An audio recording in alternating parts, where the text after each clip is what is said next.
નમસ્તે ફ્રેન્ડ્સ, મિતાસ કિચનમાં તમારું સ્વાગત છે। આજે આપણે બનાવશું એકદમ ફ્લેવરફુલ અને એકદમ સસ્તામાં બની જાય તેવો હોમમેડ બિરયાની મસાલો। બિરયાની મસાલો બનાવવા માટે સૌથી પહેલાં આપણે બધા મસાલાને શીખશું। તેના માટે મેં લીધા છે 6 નંગ કાજુ, 5 નંગ બદામ, 4 નંગ તમાલપત્ર, 4 નંગ સૂકા લાલ કાશ્મીરી મરચાં, 2 ટીસ્પૂન જીરું, 2 મોટી કાળી એલચી, 10 નંગ લીલી એલચી, 2 જાવંત્રીના ફૂલ, એક મોટો ટુકડો તજનો અને આ છે દગડ ફૂલ, તેનાના 2 ફૂલ જેટલા લીધા છે। હવે તેમાં નાખવાનું છે આપણે 1 ટીસ્પૂન મરી અને 2 ટીસ્પૂન ધાણા। હવે આપણે આ મસાલાને ધીમા ગેસ ઉપર શેકવાના છે।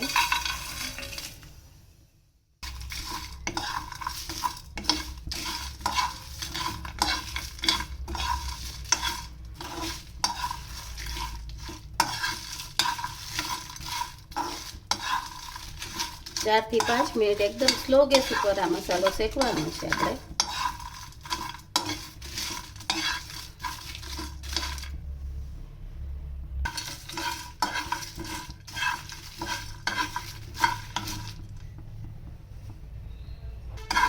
હવે 4 થી 5 મિનિટ જેવું થઈ ગયું છે અને આપણો મસાલો શેકાઈ ગયો છે। હવે આપણે ગેસ બંધ કરી દઈશું અને આને થોડું ઠંડુ થવા દઈશું। હવે આપણે આ મસાલા ઠંડા થઈ ગયા છે, તેમાં આપણે 1 મોટી ચમચી સૂકી ગુલાબની પાંદડી નાખશું।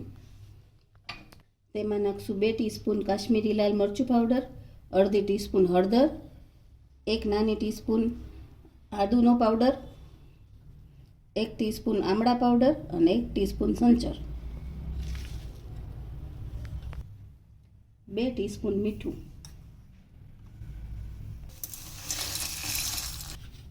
હવે આપણે આ બધા ગ્રાઇન્ડ કરી લેશું।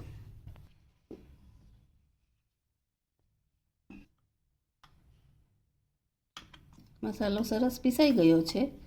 હવે પીસાઈ ગયા પછી આપણે છેલ્લે તેમાં નાખશું 1 નાની ચમચી આખા મરી અને એક ટુકડો આપણે તમાલપત્રનો ઝીણા ઝીણા પીસ કરી લીધા છે, તેમને જ આપણે આખા જ નાખવાના છે અને હવે આ ખાલી મિક્સ જ કરવાનું છે, આને પીસવાનું નથી।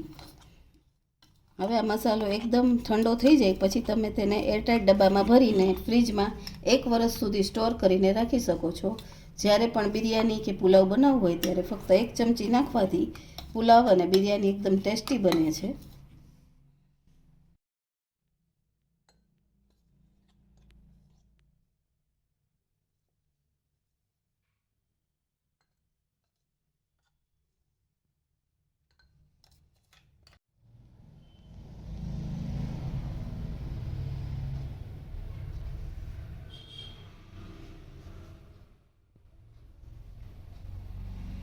તો તૈયાર છે આપણો ટેસ્ટફુલ ફ્લેવરફુલ એકદમ બિરયાની મસાલો, જે બહાર કરતાં ખૂબ જ ઓછા ખર્ચામાં ઘરે અને હાઇજેનિક રીતે બની જાય છે। જો તમને મારી રેસિપી ગમતી હોય તો લાઈક કરજો, શેર કરજો અને સબસ્ક્રાઈબ કરવાનું ન ભૂલતા।